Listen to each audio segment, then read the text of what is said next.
बेटा हम लोग पहुंचे बाइनोमियल डिस्ट्रीब्यूशन की प्रॉपर्टीज पे। ये आपकी टेक्स्ट बुक का ये इमेज है।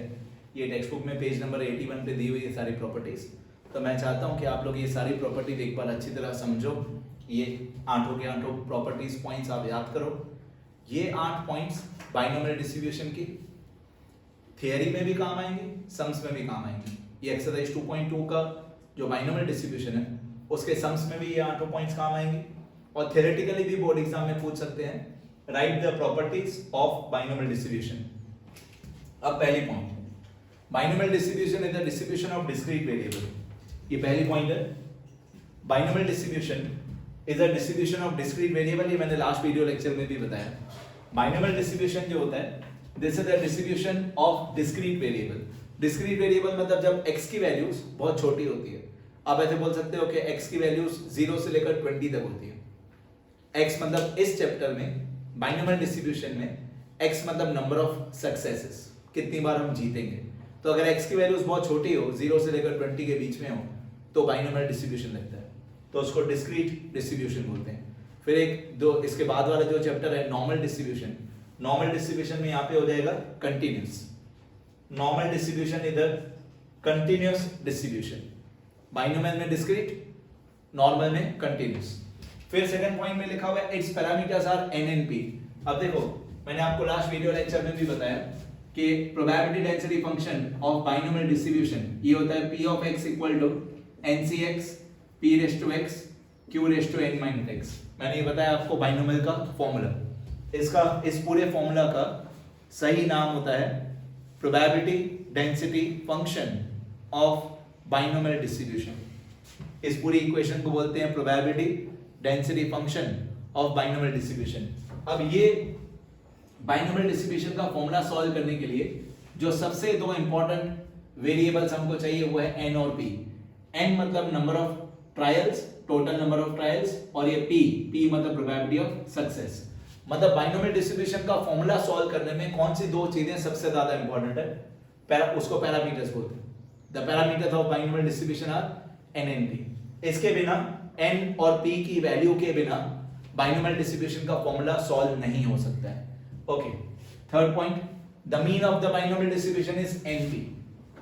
मीन इक्वल टू np, ये मीन का फॉर्मूला है। The mean of the distribution is np। ये आप ऐसे बोल सकते हो शॉर्ट सम्स में भी काम आएगा, आप ऐसे बोल सकते हो थियरी में भी काम आएगा।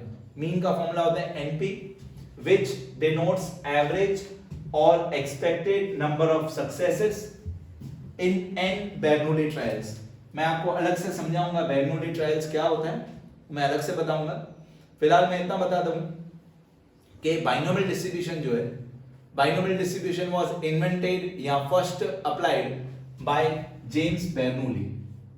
जेम्स बेर्नूली उस मैथमेटिशियन का नाम है जिसने बाइनोमियल डिस्ट्रीब्यूशन बनाया था, जेम्स बेर्नूली। इसलिए बाइनोमियल डिस्ट्रीब्यूशन में जो ट्रायल्स होते हैं, ये जो n नंबर ऑफ ट्रायल्स होते हैं, उनको बेर्नूली ट्रायल्स भी बोलते हैं।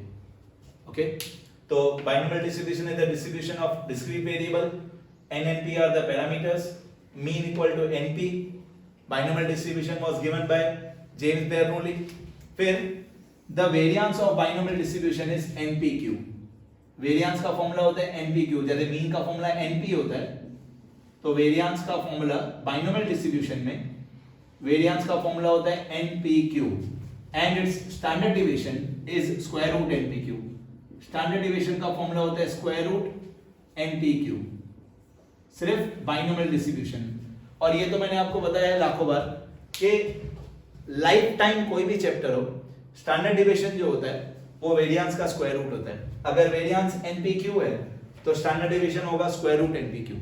अब जो भी सारी बातें मैं लिखते जा रहा हूं ये आप लोग अपनी नोटबुक में बाद में लिखोगे, सारी प्रॉपर्टीज लिखोगे और साथ साथ में जो मैंने लिखा है वो भी लिखोगे बाद में थियरी वाले पेजेस में। ओके, तो वेरिएंस का फॉर्मूला होता है npq, स्टैंडर्ड डिवीजन का फॉर्मूला होता है स्क्वायर रूट npq। फिर लिखा हुआ है, इसको आप लोग phi a करके लिखोगे, for phi a point for binomial distribution mean is always greater than the variance, ये पॉइंट अलग है।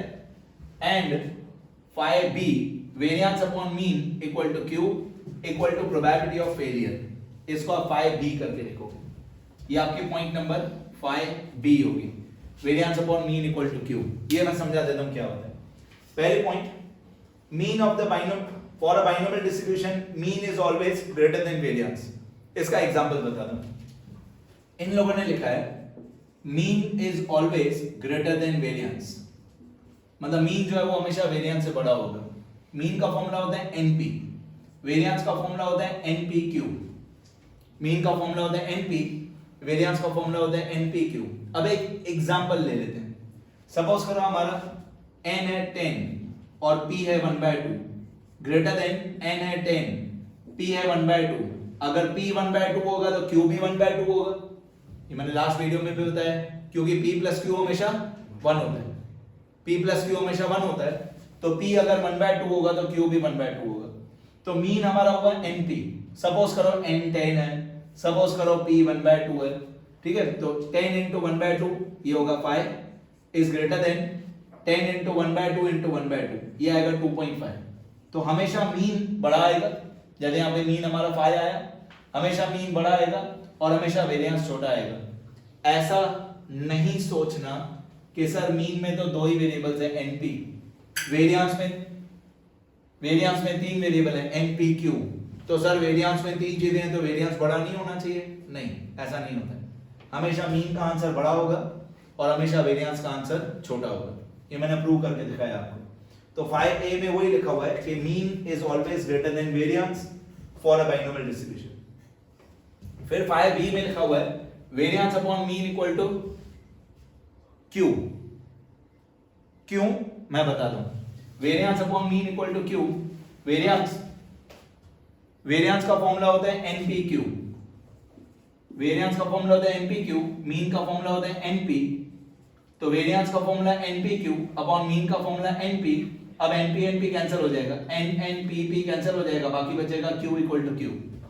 अब मेरी खुद की भी बोर्ड एग्जाम में ये गलती होने से बच गई थी। मैंने ये फॉर्मूला मेरे बोर्ड एग्जाम में उल्टा लिख दिया था। मैंने वेरिएंस अपॉन मीन की जगह पे लिख दिया था मीन अपॉन वेरिएंस।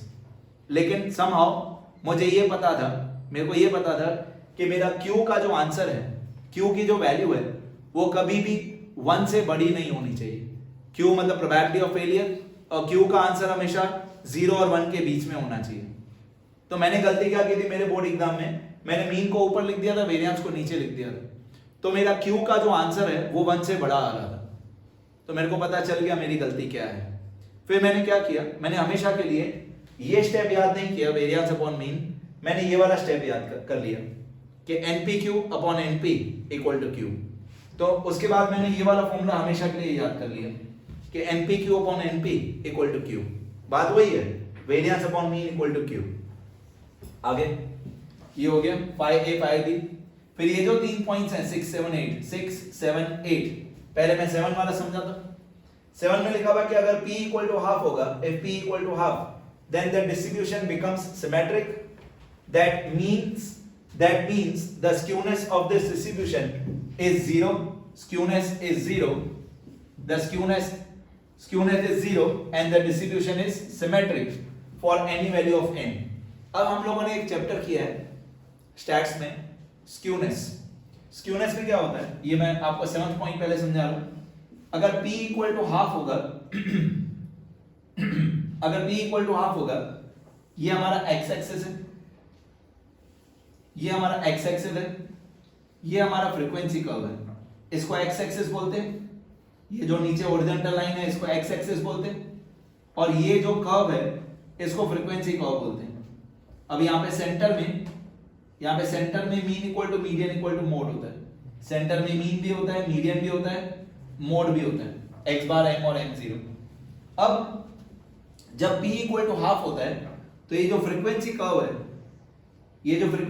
है ये कंप्लीटली बेल शेप्ड होता है। ठीक है, ये हम लोगों ने स्क्यूनेस चैप्टर में किया है कि if P equal to half then the frequency curve is bell shaped. Bell shaped मतलब the distribution is symmetric या skewness equal to 0। ये हम लोगों ने स्क्यूनेस चैप्टर में किया है कि अगर फ्रीक्वेंसी कर्व बेल शेप्ड होता है, तो उस डिस्ट्रीब्यूशन को सिमेट्रिक डिस्ट्रीब्यूशन बोलते हैं। और ज्यादा डिटेल में बताऊं तो जितनी फ्रीक्वेंसीज लेफ्ट साइड पे होती हैं उतनी फ्रीक्वेंसीज राइट साइड पे होती हैं। तो अगर p इक्वल टू हाफ है तो आप उसको सिमेट्रिक डिस्ट्रीब्यूशन भी बोल सकते हो या आप उसको जीरो स्क्यूनेस भी बोल सकते हो। सिमेट्रिक डिस्ट्रीब्यूशन या जीरो स्क्यूनेस एक ही बात है। फिर लिखा हुआ है ये 6th पॉइंट में p लेस देन हाफ। अब अगर p लेस देन हाफ हो, अगर p लेस देन हाफ हो तो मैंने ऐसे याद किया कि लेस वाले में पॉजिटिव स्क्यूनेस, मैंने ऐसे याद किया कि p less than half, less वाले में positive skewness. if p less than half then the skewness of this distribution is positive for any value of n। मतलब अगर p हाफ से छोटा है, 1/2 से छोटा है या 0.5 से छोटा है, p less than half then the skewness is positive। और लास्ट पॉइंट ये 8th वाले, if p more than half then the skewness is negative, negative skewness। if p more than half then the skewness is negative। ठीक है, तो ये आठों के आठों पॉइंट्स मैंने आपको एक्सप्लेन कर दी। पहली पॉइंट आप अगर देखोगे ना तो मेरी हैबिट है, मैं आठों के आठों पूरा सेंटेंस तो मैं कभी याद नहीं करता हूं, मैं सिर्फ एक एक मेन शब्द उठा लेता हूं। डिस्क्रीट, पैरामीटर्स, मीन का फॉर्मूला, वेरिएंस का फॉर्मूला, स्टैंडर्ड डिवीजन का फॉर्मूला, मैं एक एक शब्द उठा लेता हूं। डिस्क्रीट, पैरामीटर्स, मीन का फॉर्मूला, वेरिएंस का फॉर्मूला, स्टैंडर्ड डिवीजन का formula. Mean is always greater than variance.